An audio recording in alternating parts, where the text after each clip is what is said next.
दोस्तों, कैसे हैं आप? उम्मीद करती हूँ अच्छे ही होंगे। तो आज मैं आपको क्लास 10 का भूगोल का पहला पाठ करवा रही हूँ, संसाधन और विकास। इसमें मैं आपको बताऊंगी संसाधन किसे कहते हैं, उसके क्या मापदंड है और उसका वर्गीकरण किन आधार पर हुआ। तो अगर आपको ऐसी ही वीडियो चाहिए तो सब्सक्राइब कीजिए मेरे चैनल को, लाइक कीजिए और कमेंट करके मुझसे आप प्रश्न पूछ सकते हैं। तो चलिए मेरी वीडियो की तरफ। आज हम आपको करवाते हैं क्लास 10वीं का भूगोल का पाठ 1 संसाधन और विकास। इसका भाग भी हम 1 करवाएंगे आज, ठीक है। तो इसमें हम सबसे पहले क्या जानेंगे, नाम है संसाधन और विकास। तो सबसे पहले हम पढ़ेंगे संसाधनों के बारे में। अब संसाधन कहते किसे हैं? हमारे पर्यावरण में उपलब्ध प्रत्येक वस्तु जो हमारी आवश्यकताओं को पूरा करने में प्रयुक्त की जा सकती है, उसे हम संसाधन कहते हैं। मतलब जो हमारे पर्यावरण में उपलब्ध है, ठीक है। और प्रत्येक वस्तु जो हमारी आवश्यकताओं की पूर्ति करती है। आपको पता है कि हमारा जो मनुष्य है वो कितना भौतिकी जीवन में जीता है, उसे काफ़ी चीज़ों की आवश्यकता पड़ती है। तो उन आवश्यकताओं को पूरा करने के लिए जो वस्तुएं हैं पर्यावरण में, उनको हम क्या कहते हैं? संसाधन कहते हैं, ठीक है। लेकिन संसाधन हम किन्हें कहेंगे? जो 3 मापदंडों पे खरा उतरता हो। सबसे पहला मापदंड है उसको बनाने के लिए प्रौद्योगिकी उपलब्ध हो। प्रौद्योगिकी क्या होता है? तकनीक होता है। अब मान लो हमारे पास कोयले की खदान है, ठीक है, धरती के नीचे, आपको पता ही है। लेकिन धरती में से इनको निकालने के संसाधन नहीं है, तकनीक नहीं है, तो हम इनका कोई यूज नहीं कर सकते। तो ये क्या है? ये संसाधन नहीं है। तो उसको निकालने के हमें क्या चाहिए? सबसे पहले तकनीक। उसके बाद दूसरा मापदंड क्या है? आर्थिक रूप से संभाव्य।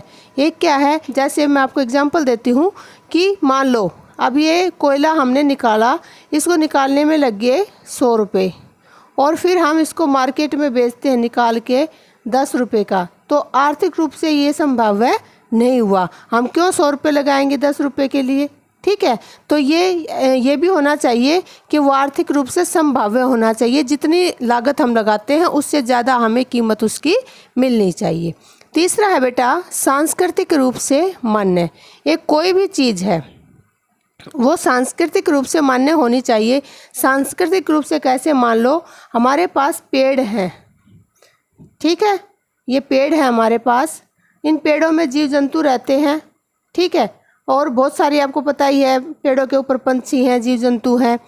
लेकिन ये तो संसाधन हमारे पास हो गए, लेकिन ये कहाँ जाएंगे अगर हम इन्हें काट दिया? ऑक्सीजन कहाँ से आएगी? हमारे पास थोड़े ही पेड़ है, तो हम क्या करेंगे? इनको नहीं काट सकते। तो ये सांस्कृतिक रूप से मान्य नहीं है, ठीक है। तो मान लो इस पे बैन लगा है कि इस वन की जो लकड़ी है वो कोई भी नहीं काट सकता। तो संसाधन होते हम इनका यूज नहीं कर सकते। तो ये क्या है? ये भी जो है संसाधन नहीं है। मतलब तीनों तरह की मान्यता होनी चाहिए। तकनीक होनी चाहिए, आर्थिक रूप से भी हमें फ़ायदा हो और सांस्कृतिक रूप से भी उसकी मान्यता मिली हुई हो, वही क्या है? संसाधन होते हैं। एक तरीके से इन तीनों चीज़ों में क्या है? अंतर संबंध होते हैं। अंतर संबंध होते हैं अंदर के संबंध, आपस के संबंध, ठीक है। ये संबंध देखिए, संसाधन है, इसका मानव के साथ क्या संबंध है? मानव को ही अपनी आवश्यकताओं की पूर्ति के लिए साधन चाहिए, ठीक है। फिर क्या है? प्रौद्योगिकी है। इन संसाधनों को निकालने के लिए हमें क्या चाहिए? प्रौद्योगिकी चाहिए, तकनीक चाहिए। और फिर इन मान लो इसका यूज करके हमने वो संसाधन बाहर निकाल लिए, तो वो जो है मेन रूप में कहाँ पे आएंगे? संस्थाओं में आएंगे। तो मनुष्य का तीनों ही चीज़ों के साथ क्या है? अंतर संबंध है, ठीक है। समझ गए? मानव का क्या है? संसाधन को लेके गए तकनीकी रूप से, वो निकाले बाहर तकनीक से, और फिर उसको, जैसे एग्जांपल देती हूँ मैं आपको तेल का। मान लो तेल है कहीं पे, पता है मानव को, उसको निकालने के लिए हमें क्या चाहिए? तकनीक चाहिए।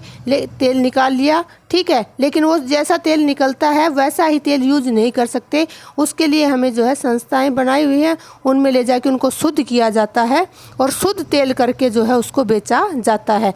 तो इन तीनों ही चीज़ों का क्या आपस में? अंतर संबंध। इस प्रकार मानव इन संसाधनों, तकनीकी और संस्थाओं का प्रयोग करके अपनी आर्थिक गति को बढ़ा सकता है, उसका विकास कर सकता है। अब हम आपको करवाते हैं संसाधनों का वर्गीकरण। सबसे पहला है जो इसमें आएगा उत्पत्ति के आधार पर। उत्पत्ति के आधार पर जो है संसाधन दो प्रकार के होते हैं, जैव संसाधन और अजैव संसाधन। जैव से नाम से पता लग रहा है जीव, ठीक है। इन संसाधनों की प्राप्ति जीवों से होती है, जैसे वनस्पति और पशु। आप सबको पता है कि जीव का मतलब जान, जिसको हम ये मानते हैं कि जीवित है। जैसे पशु हैं, पेड़ों को हम मानते हैं कि जीवित होते हैं, पत्ते वगैरह होते हैं। तो वो ऐसी चीज़ें जिनकी प्राप्ति जीवों से होती है उन्हें हम जैव संसाधन कहते हैं। दूसरा आता है अजैव संसाधन। अजैव मतलब जिनमें जान नहीं होती, वो जो निर्जीव होते हैं। इन संसाधनों की प्राप्ति निर्जीव वस्तुओं से होती है, जैसे चट्टानें और धातु। जैसे चट्टानें हैं वो निर्जीव होती हैं, तो चट्टानों से आपको पता है पत्थर निकलते हैं, उनसे हम क्रेशर बनाते हैं, रोड़ी वगैरह होती है। धातु हैं, धातु क्या होती हैं, जैसे लोहा है, चांदी है, सोना, जो भी है, सारी निर्जीव वस्तुएं होती हैं, ठीक है। उसके बाद आता है संसाधन का जो है दूसरा आधार है समाप्यता के आधार पर। समाप्यता क्या होती है कि वो कितने दिन में समाप्त होगी, लिमिट कितनी है उस चीज़ की, ठीक है। तो नवीकरणीय, नवीकरणीय नवी से लगा लो, नवी मतलब नया, जिस चीज़ को हम दोबारा से यूज कर सकें, पुनः जो प्रयोग उसका कर सके, उसको कहते हैं नवीकरणीय। ये संसाधन जिन्हें भौतिक रासायनिक प्रक्रियाओं या यंत्रों द्वारा पुनः बनाया जा सके, उसे हम नवीकरणीय कहते हैं। इसमें कैसा था, जैसे सौर ऊर्जा और पवन ऊर्जा। जैसे सूरज है, इसकी जो ऊर्जा होती है उससे हम क्या बनाते हैं, बिजली बनाते हैं, ठीक है। और बिजली का प्रयोग आपको पता है हर कार्य में हम बिजली का प्रयोग करते हैं। जब तक सूरज रहेगा ये ऊर्जा हमारी बनी रहेगी और हम इसका पुनर्निर्माण करते रहेंगे। ऐसे ही पवन ऊर्जा, जब तक वायु रहेगी, पवन रहेगी, हम इस ऊर्जा का प्रयोग भी करते रहेंगे। तो ये है नवीकरणीय जो है संसाधन। अब आते हैं अनवीकरणीय संसाधन। इन संसाधनों का प्रयोग हम एक बार कर सकते हैं और इन्हें लंबे समय में बनाया जाता है, जैसे कोयला और पेट्रोल। ये क्या होती है बेटा कि जैसे एक चीज़ का यूज कर लिया और दोबारा हम जब उसका प्रयोग नहीं कर सकते, दोबारा से उसे नवीन नहीं बना सकते, नया नहीं बना सकते, उसको अनवीकरणीय कहते हैं। जैसे कोयला है, हमने जला लिया, पेट्रोल हमने जला लिया, दोबारा से हम कोयले या पेट्रोल को उसी से नहीं बना सकते, तो इनको हम कहते हैं अनवीकरण संसाधन, ठीक है। और इसका प्रयोग क्या है, ये कहते हैं लंबे समय में। आपको पता है कि बहुत लंबी प्रक्रिया के दौरान जो है खदानों के अंदर कोयला बनता है, पेट्रोल बनता है। उसके बाद आता है तीसरा आधार स्वामित्व के आधार पर। स्वामित्व के आधार पर क्या होता है कि स्वामित्व क्या होता है, स्वामी, मालिक के आधार पर जो है संसाधन चार प्रकार के होते हैं। व्यक्तिगत संसाधन, सामुदायिक संसाधन, राष्ट्रीय संसाधन, अंतर्राष्ट्रीय संसाधन। व्यक्तिगत संसाधन क्या होते हैं, जो निजी होते हैं, हमारे प्राइवेट होते हैं, जैसे हमारा घर है, हमारी कार है, हमारी निजी संपत्ति है। लेकिन एक चीज़ इसमें और है कि बहुत से ऐसे किसान हैं जिनके पास ज़मीन नहीं है, तो सरकार क्या करती है, उनको ज़मीन देती है और फिर वो उसका क्या देते हैं, लगान देते हैं। ऐसी ज़मीन जो किसान जो बोते हैं, वो फसल भी उनकी क्या होती है, व्यक्तिगत संसाधन होती है, ठीक है। दूसरा कारण आता है सामुदायिक संसाधन। अब सामुदायिक में क्या होता है, सरकारी। ऐसे संसाधन समुदाय के सभी लोगों के पास उपलब्ध होते हैं, जैसे शमशान भूमि, झोड़, तालाब, स्टेडियम। ऐसे संसाधन जो सरकार के होते हैं और जिनका प्रयोग हम सभी कर सकते हैं, इसमें किसी का खुद का स्वामित्व नहीं होता, ठीक है, वो सबके होते हैं।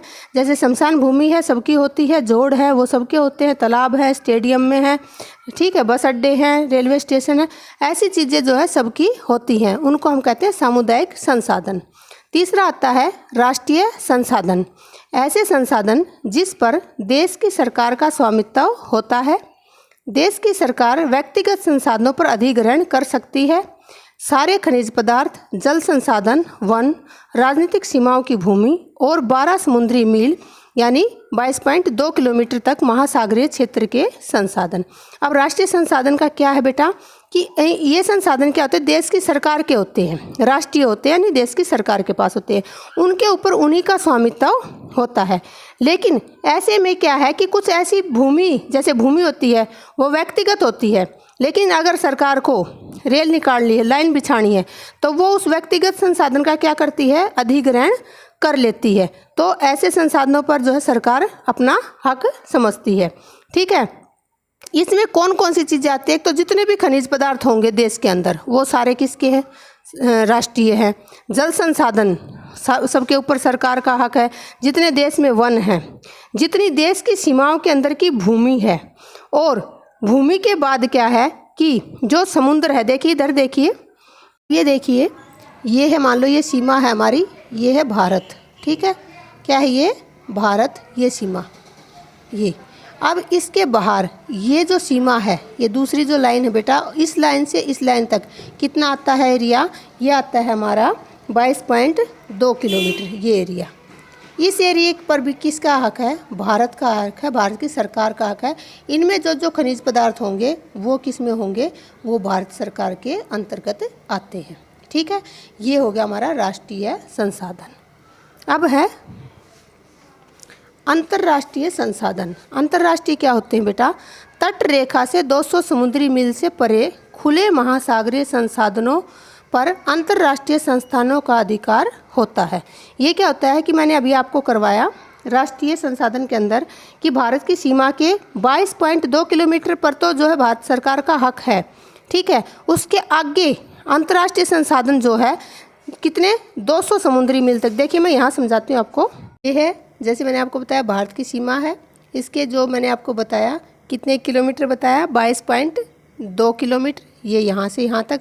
इस पे जो है भारत सरकार का अधिकार हो गया। इसमें जितने संसाधन होंगे ये राष्ट्रीय के अंतर्गत आ जाएंगे। इसके बाद जो ये एरिया है, ये आपका खुला एरिया है, ठीक है। इसके बाद ये जो एरिया आता है, ठीक है, इसमें क्या होगा, 200 समुद्री मील से परे, 200 समुद्री मील से परे ये जो एरिया है, इसके अंदर अगर कोई संसाधन है तो वो क्या है, वो जो जितने भी पर्यावरण से संबंधित अंतर्राष्ट्रीय संस्थाएं हैं या यूएनओ है, ये इनका जो है यहाँ से जो है परमिशन लेनी पड़ेगी। उनका हक है कि भाई अगर भारत चाहता है कि मुझे यहाँ से कोई संसाधन लेना है, मुझे आवश्यकता है, तो वो किससे परमिशन लेगा, वो यूएनओ से लेगा या फिर जो पर्यावरण की जो संस्थाएं हैं उनसे वो परमिशन लेगा। अगर वो परमिशन देते हैं तो यहाँ से जो है खनिज पदार्थ भारत ले सकता है, ठीक है। अब बचा ये एरिया। भाई आप पूछोगे ये एरिया किसका है, तो जो ये एरिया बचा, ये एरिया है मिला जुला, ठीक है। इसमें क्या होता है, अगर कोई और देश है या फिर भारत है तो ये यहाँ से जो है ले सकते हैं, लेकिन अगर कोई और देश है तो उसके साथ मिलके यहाँ से खनिज ले सकते हैं, फिर ये अकेला भारत का नहीं रहेगा, ठीक है। तो इसको हम जो है मिला जुला एरिया कह सकते हैं। आखिरी जो पॉइंट है वो है विकास के आधार पर, ठीक है। 3 मैं पहले करवा चुकी हूँ। चौथा है विकास के आधार पर संभावी संसाधन। ये वो संसाधन है जो किसी प्रदेश में विद्यमान है, विद्यमान मतलब है वहाँ पर इनका उपयोग नहीं किया गया, लेकिन उनका इस्तेमाल नहीं किया जाता। जैसे गुजरात और राजस्थान में सौर ऊर्जा संसाधन, क्योंकि देखो गुजरात और राजस्थान में सौर ऊर्जा संसाधन काफ़ी मात्रा में है, लेकिन सरकार ने वहाँ पर ऐसा कोई प्लांट नहीं लगाया कि उस सौर ऊर्जा का प्रयोग किया जा सके। इसलिए वहाँ पे संभावी का मतलब है कि संभावना है, उनका इस्तेमाल हो सकता है, लेकिन सरकार जो है उसका इस्तेमाल नहीं कर रही है। दूसरा पॉइंट आता है विकसित संसाधन।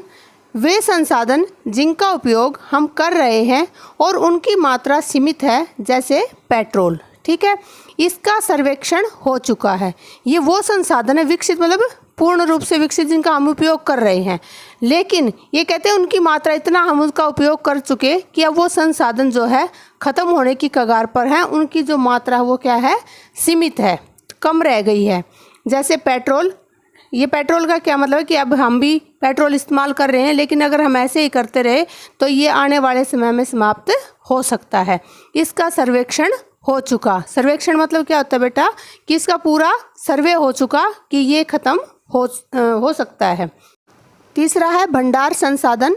भंडार का आपको पता है, भंडारण क्या होता है, चीज़ों को एक जगह रखना। पर्यावरण में उपलब्ध वो पदार्थ जो मानव की आवश्यकताओं की पूर्ति करते हैं, मतलब हमारे पर्यावरण में वो चीज़ें उपलब्ध हैं जो मानव की आवश्यकता है और आवश्यकताओं की पूर्ति भी वो संसाधन करते हैं, लेकिन प्रौद्योगिकी या तकनीक के अभाव में पहुंच से बाहर है। लेकिन हमारे पास ऐसी तकनीक नहीं है कि हम उनको उपयोग के लिए जो है मतलब या इस्तेमाल करने के लिए योग्य बना सकें। फॉर एग्जाम्पल जल क्या है, इसको साइंस की भाषा में क्या कहते हैं, H2O O यानी हाइड्रोजन, H से हाइड्रोजन, O से ऑक्सीजन। तो हमें दोनों की आवश्यकता है, हाइड्रोजन की भी और ऑक्सीजन की भी। लेकिन हमें ये भी पता है कि अलग अलग हो सकती है जल के अंदर से, परंतु हमारे पास वो तकनीक नहीं है कि हम H और O को जल में से अलग अलग कर सकें। तो इसको हम क्या कहते हैं, भंडार संसाधन। लास्ट है संचित संसाधन। वह भंडार का हिस्सा है, किसका, भंडार का, मतलब इसका ही एक तरीके से हिस्सा है। तकनीक द्वारा इन्हें प्रयोग में लाया जा सकता है, परंतु इसका प्रयोग अभी शुरू नहीं हुआ है।